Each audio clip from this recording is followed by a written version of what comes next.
Salut, c'est Trado, je suis content de votre part la mise à jour de l'analyse technique du CAC 40. Regardez cette séance, 2,8% en clôture et en séance entre entre la clôture de la veille et les plus hauts de la séance, 3,6%.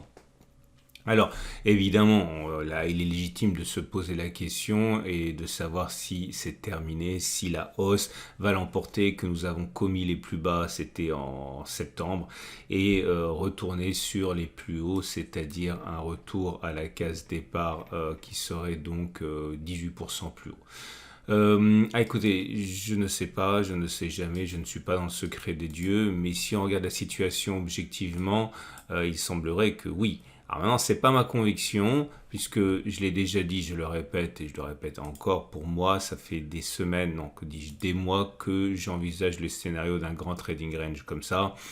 Je ne remettrai pas en cause mon scénario tant que l'on n'aura pas clôturé significativement au-dessus du trading range par définition. Et excusez du peu, regardez, il y a du monde au-dessus, il y a des résistances, des petites résistances, des grosses résistances, d'énormes résistances. Bref, je ne pense pas qu'il faille comme ça enterrer tout de suite les ours, les bears. On est toujours pour moi en bear market et on n'est toujours pas pour moi dans autre chose qu'un rebond technique. N'oubliez pas que les rebonds techniques en bear market sont violents. Regardez ici, entre les plus bas qui ont été effectués là et les plus hauts, 18,6%. Entre ici et les plus hauts, 14%. Et entre les plus bas et les plus hauts actuels, 15%. Donc en fait, on est dans le même ordre de grandeur de rebond que ceci et très très loin de cela. D'ailleurs, il peut être intéressant de remonter dans le passé et voir ce qui s'est passé lors des grands bear markets. Alors celui-là, il n'était pas colossal, mais regardez là, vous voyez, entre les plus bas et au plus haut du rebond technique, 18%, ça ne nous a pas empêché d'aller plus bas. Ok, ou encore, je sais pas moi, là, bon, c'est moins effrayant, mais quand même, on a réussi à prendre. Non, ça c'est pas significatif. J'essaie de vous remonter un truc dans un gros, voilà, 2011 là. Vous voyez, on a fait un rebond technique. J'essaie de vous montrer quelque chose d'impressionnant en tant qu'affaire. Voilà, là on a fait 26% avant de retourner faire des plus bas. Ici, on a fait, regardez, 25% avant d'aller faire des plus bas. Donc voilà, je pense que c'est pas la peine de multiplier les exemples. Vous avez compris que je considère que ce à quoi on assiste actuellement, c'est simplement un rallye de bear market. On verra. En tout cas, il y a des bonnes nouvelles. On avait une résistance ici à 63, 65, 63, 95. Elle a volé en éclats, c'est bon. Et je l'enlève donc, et j'avais expliqué que on avait un gap ici qui ne devait pas normalement offrir de résistance importante s'il était attaqué, et j'avais même dit sur la précédente séance, mais je l'avais déjà dit également avant, que je considérerais commencer à spéculer à la baisse, mettre un tiers de la position baissière, un tiers de risque dans mon trade baissier lorsqu'on aurait comblé le gap. Vous voyez, je vais me raviser. Alors d'abord, on n'a pas comblé le gap. Et deux, même si on comble le gap, je ne vais pas rentrer parce que tout simplement il y a tellement d'éléments qui militent à mon sens pour un retour sur la zone de résistance ici que j'ai pas envie non plus même si c'est un tiers de risque que j'aurais mis, j'ai même pas envie de risquer un tiers de risque tant je pense qu'il est envisageable que l'on continue de monter. Maintenant je peux toujours me raviser, je me raviserai pas le lendemain en vous disant que j'ai changé d'avis la veille, mais par contre je peux me raviser demain pour vous dire que je change d'avis pour un trade que je prendrai le surlendemain. Ça sert à rien que je vous donne des trucs après coup, ça sert à rien du tout. Donc pour l'instant je n'ai pas du tout prévu de rentrer quoi qu'il arrive lundi. Alors parce qu'il faut comprendre qu'on a aussi tous les éléments weekly qui militent pour une continuation de la hausse. Alors je ne vais pas refaire tous les tests qu'on a fait ensemble, mais je vous avais expliqué déjà que c'était le MACD, c'était le MACD 0 également, et le CCI qui avait délivré des signaux haussiers et que l'on a vu ensemble la semaine dernière, la semaine d'avant. Alors le CCI a déjà produit son objectif, puisque l'objectif c'était une fois qu'on sortait de la zone de surachat, de prendre la distance parcourue avant et reporter au-dessus. Ça a été rempli comme mission. Le MACD, on a vu qu'on avait testé la stratégie qui consistait à prendre la distance entre le signal positif donné par le MACD quand il passe au-dessus de son signal et le plus bas, moins 10,28, et de projeter vers vers le 10-28, on a vu que ça avait plus de chances de se passer que l'inverse. Donc vous voyez, j'ai pas vraiment envie de spéculer à la baisse maintenant, alors que tous les éléments techniques militent pour une continuation de la hausse. De toute manière, on n'est pas pressé, on a le temps, donc on attend. Ok. Surtout que si c'est toujours la même chose, c'est que si jamais on commence à atteindre des objectifs, il y a tous les traders baissiers qui vont être obligés de se racheter, ça va accélérer la position. Là, vous pouvez être certain que la hausse à laquelle on a assisté vendredi est en partie due au fait que ceux qui avaient spéculé à la baisse suite à la correction de mercredi ont été obligés de se racheter en catastrophe, et du coup ça accélère la hausse. Et vous pouvez être également sûr qu'il y a plein de stop loss ici, ok, et les haussiers vont avoir un malin plaisir à aller chercher et déclencher les stop loss des spéculateurs à la baisse, ce qui va encore accélérer. Vous pouvez être également certain qu'il y a des stop loss au-dessus ici, donc si les cours vont aller là, ça va entraîner également une accélération haussière. Donc voilà, j'ai pas du tout envie de spéculer à la baisse maintenant, et je ne le ferai pas, c'est trop tôt. Alors on m'a interpellé également sur la vague de Wolf. Quid de la vague de Wolf? Ben rien, en fait, je l'ai vu, mais je ne l'ai pas mentionné. J'avais expliqué, c'était en début de semaine. Souvenez-vous, je ne peux pas réexpliquer, donc je vous invite à regarder les vidéos précédentes, qu'on avait une vague de Wolf ici, qui avait été créée sur la bougie de 25, et j'avais dit que lorsque elle serait activée à la baisse, eh bien on pourrait éventuellement en reparler. Elle a été activée à la baisse jeudi, mais j'en ai pas reparlé tout simplement parce que ça ressemble à rien, ça. Je préfère quand c'est plus beau, quand c'est plus pur, tout simplement, pas parce que je suis un esthète, hein, mais parce que plus c'est clair, plus ça attire des foules, et plus ça attire des foules, plus ça a de sens de marché. Là, c'est tellement haché, etc. J'aurais préféré que l'on réintègre comme ça, et puis là, je l'aurais joué.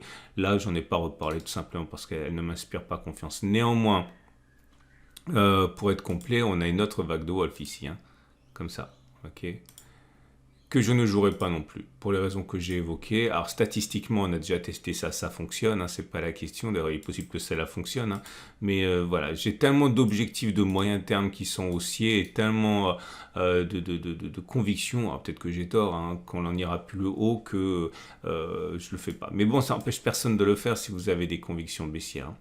On enchaîne avec les éléments de chandelier japonais. Donc on a vu c'est haussier. Si on regarde les bougies Aikinashi, bah évidemment c'est haussier également, ça a été déjà hier.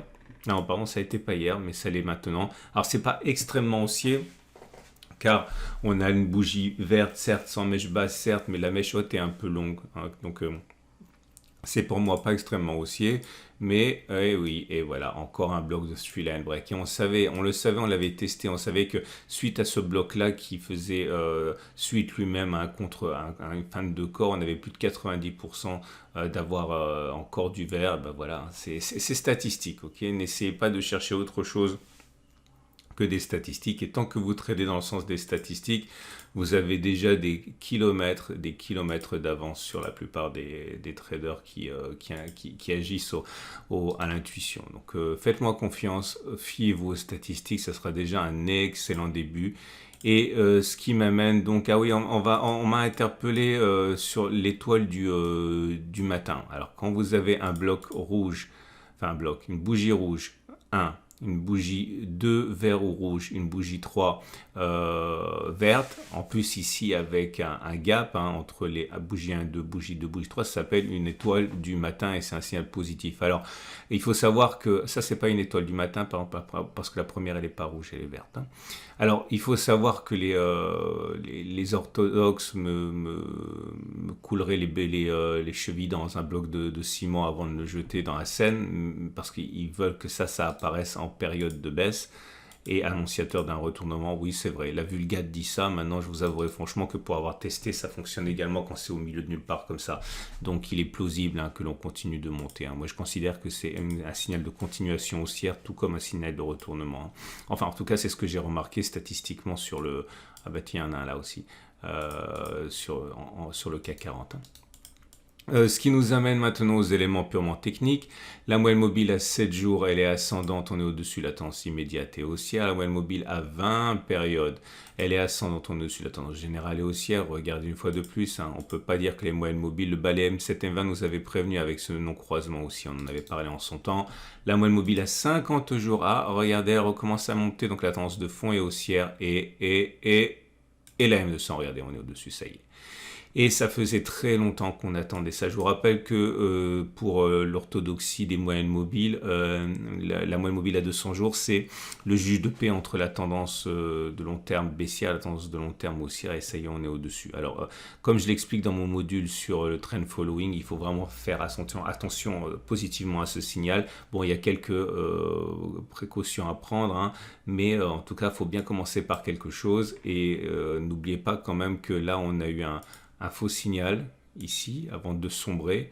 Et là, on n'a même pas eu de faux signal, on a sombré tout de suite. Et bon, quand ça fonctionne très très bien. C'est pour ça que j'en parle encore une fois comme une des stratégies de trend following. Hein. Donc voilà, là ça a fonctionné. Là aussi, ça a bien fonctionné. Hein. Donc là, on a pris 15%, je crois. Voilà, 17%. Et là, on a pris beaucoup plus. Hein. Donc, bon, c'est pas l'alpha et l'oméga du trend following, mais évidemment 40-50%. Ouais. Mais évidemment, on peut pas faire comme si ça n'existait pas. Hein. Donc, on est bien passé au-dessus. Hein. Pour enchaîner, on a un croisement M20, M50. On a déjà testé cette stratégie. Ça fonctionne aussi. Je vais pas le refaire maintenant parce qu'on l'a fait récemment. Mais ce qui m'intéresse surtout, c'est je fais pas de détour du côté des indicateurs techniques, mais par contre, regardez, je vous le montre rapidement. Le vortex en données weekly a donné un signal aussi ici. La courbe verte a croisé la courbe rouge. On a testé ça récemment. Hein. Bref, vous voyez, il y a beaucoup d'éléments qui militent dans le sens d'une continuation de la hausse. Néanmoins, j'aimerais tester avec vous quelque chose qui est rare. Et quand c'est rare, c'est toujours intéressant d'en profiter. C'est non pas les bandes de Bollinger, non pas non plus l'Ishimoku, c'est le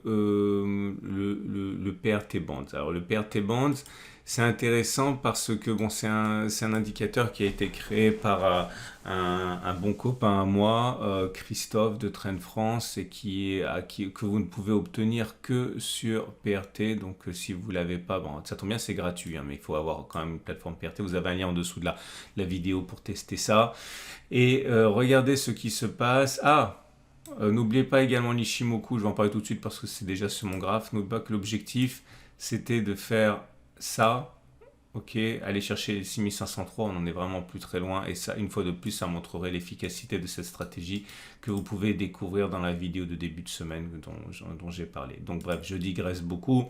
Et j'aimerais vous parler du PRT Bands. Alors le PRT Bands, il est soit baissier, c'est un indicateur de tendance, soit haussier.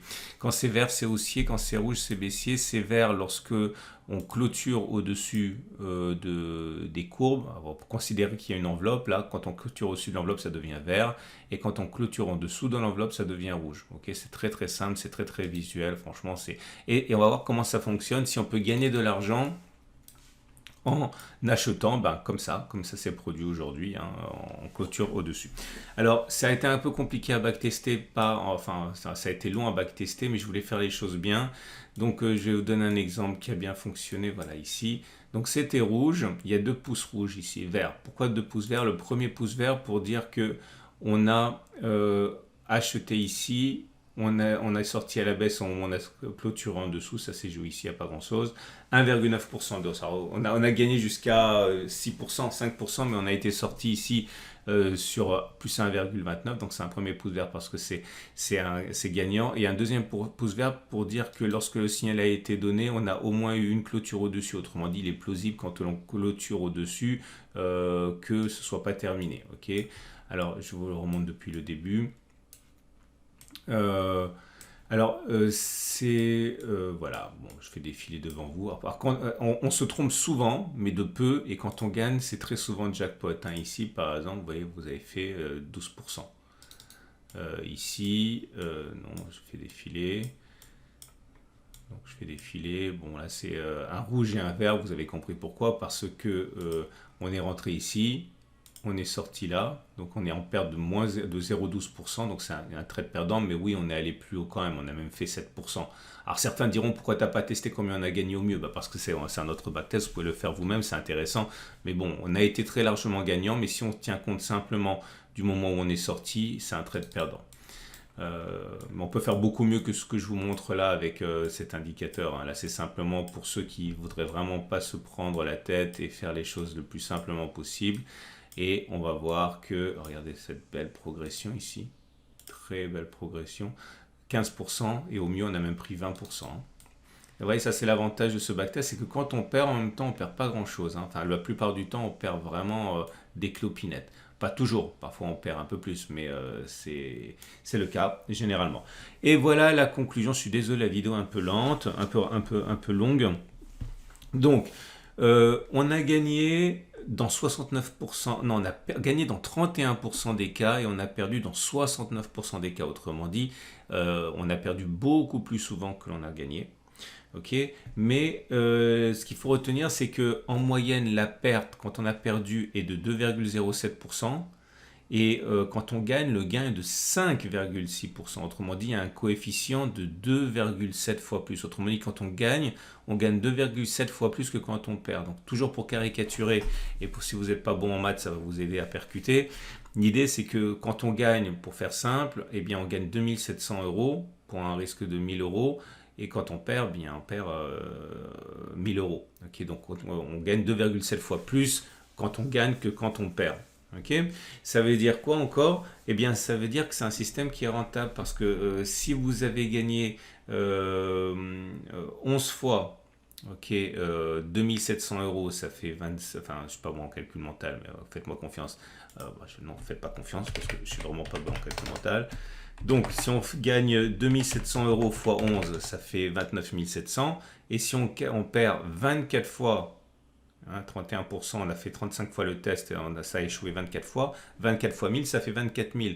Donc on voit bien que 29 700 est plus grand que 24 000. Donc même si on a raison que 31% des cas, eh bien ce système il est rentable. Et en plus vous savez derrière que vous avez 86% de chances de faire une clôture plus haut que la bougie de cassure. Donc si on essaye de résumer tout ça, et je suis désolé si vous trouvez que la vidéo est un petit peu longue, je vous rappelle que on m'a dit à plusieurs reprises que si vous trouvez mes vidéos trop longues, vous avez qu'à mettre une lecture à 1,5 fois et ça réduira la vitesse, la longueur des vidéos mécaniquement. Et donc, est-ce qu'il est plausible que l'on gagne de l'argent sur ce trade? Non. Non, clairement non, puisque dans 69% des cas, on en perd. Mais est-ce qu'il est plausible que l'on gagne beaucoup d'argent si on a raison? Oui, techniquement, statistiquement, il est beaucoup plus probable qu'on fasse beaucoup d'argent plutôt que l'on n'en fasse pas beaucoup, hein. Et est-ce qu'il est plausible que l'on clôture plus haut que la bougie du jour? Oui, dans 86% des cas. Donc voilà, on va donc terminer avec les trades du jour. Mais avant ça, le coup de projecteur du jour, et comme c'est le week-end et que vous avez un peu plus de temps, je vous rappelle que vous pouvez accéder au nouveau lot de 4 webinaires consacrés à mes stratégies de trading préférées. Il y a déjà 4 lots, 4 lots de 4 stratégies expliquées en webinaire, donc ça fait 16 en tout. Tout y passe, en tout cas toutes mes stratégies préférées. Alors malheureusement, vous le savez, les portes du cercle sont fermées puisque je ne prends que 40 membres à la fois pour que le service soit suffisamment qualitatif, on va dire. Mais vous avez la possibilité de vous procurer le cœur de ce cercle, à savoir les backtests, non pas les backtests, pardon, les stratégies de trading sur lesquelles les membres d'ailleurs ont réalisé cette semaine, comme toutes les semaines, des backtests. Voilà ce que ça donne juste à titre indicatif. Et sachez également donc que si vous voulez plus d'informations sur cela, eh bien vous pouvez tout simplement vous rendre sur mon site. Et vous allez pouvoir commander ces webinaires dont je pense vraiment qu'ils peuvent vous apporter énormément de connaissances et de mener votre trading à un niveau différent que peut-être même vous ne soupçonniez pas si vous n'êtes toujours pas profitable. Donc, si maintenant vous voulez acheter, ben, vous pouvez tester ce que j'ai évoqué avec vous, ok, avec l'indicateur VRT Bonds. Et si vous voulez spéculer à la baisse, eh bien, je l'ai dit, je le répète, hein, moi je vais attendre que l'on vienne ici. Après, là, je construirai une position baissière, j'aurai un petit stop de protection ici. Je pourrais même m'offrir le luxe de le mettre au-dessus de la résistance trimestrielle, mais je ne le ferai pas. Mais pour l'instant, je ne bronche pas jusqu'à là. Maintenant, si d'aventure on devait aller chercher cette zone-là, eh bien, je rentrerai un demi-risque parce que je veux rentrer un autre risque, un autre demi-risque en haut. Ok. Donc, si d'aventure, je le répète, on devait faire une séance à 4%, eh bien, je rentrerai un demi-risque dans cette zone-là. Ok. Voilà, je vous souhaite une excellente journée. Vous avez beaucoup de travail parce qu'il y a plein de vidéos qui vous attendent. Je vous ai assez retenu. À demain ou à tout de suite pour d'autres vidéos.